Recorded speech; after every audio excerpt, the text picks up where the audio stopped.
sarsyado tilapia para sa hapunan. Nagpainit na nga ako ng mantika sa kawali at nung mainit na nga saka ko na nga nilagay itong mga isda.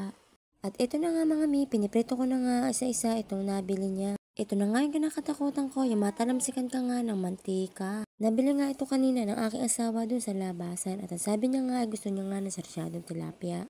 At habang nga nakasalang yung mga piniprito ko ay hinanda ko na nga pala itong mga gagamitin para sa panggisa. Ang sabi ko nga sa asawa ko ay pakihugasan nga itong kamatis at para nga magayat-gayat ko. Kinuha ko na nga itong pinggan para may paglagyan nga ako ng aking mga hihiwain. Naghiwa na nga rin ako ng kamatis, bawang, sibuyas at iba pang mga kailangan. Sa sobra ko nga bilis sa paggagayat ay natumba pa nga ang aking cellphone dyan. Kaya yan nga mi, inayos ko nga muna at ayan nga pinaghihiwa ko na nga.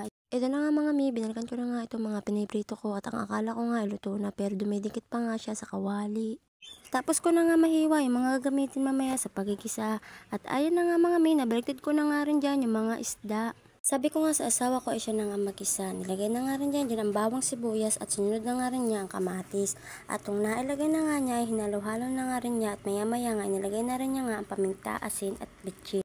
At nung tapos na nga ilagay, naglagay na nga rin siya ng tubig at nang kumulo na nga, nilagay na nga rin niya nga itong mga binating itlog. Hinintay nga pala namin na kumulo nga muna yan at maya-maya na nga ay natapos na nga rin siya. At ayun na nga mga may luto na, kain po tayo. Thank you for watching. Kita-kita sa next video. Bye! Thank you!